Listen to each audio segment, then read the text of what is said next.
it's really simple. What is the gain from the investment minus the cost of the investment?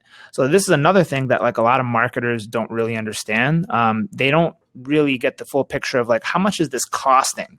You know, it could be all these things with not just the cost of the booth, but the materials, the cost of the swag, the cost of the flights of everybody to go there, the hotels and the lodging. I mean, the dinners and stuff. Your company is shelling out thousands, mega thousands.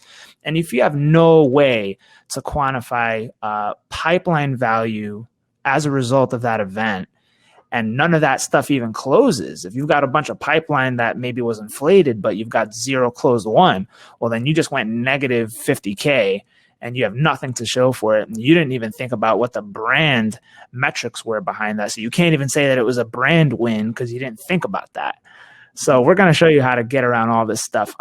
Scott, talk a little bit about pipeline feeder or accelerator. Like what's like the difference there? Yeah. So to me, that is, you know, are you looking at this as a top of the funnel activity, right? Like, is this, and you can be straight up with yourself. Like, are you just going to get a bunch of emails and you're really confident in your, you know, email marketing capabilities, and you just want that like first initial relevant touch point where you can be like, hey, I saw you at, you know, XYZ event.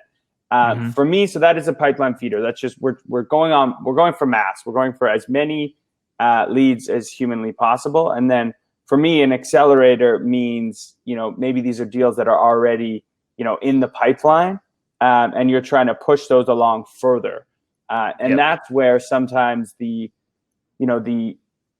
big brand play, and they're like, you know, you get the keynote and you get the biggest booth because maybe you have 3 or 4 enterprise deals that are going to be there, and you want to show that you're like the big boss dog on campus.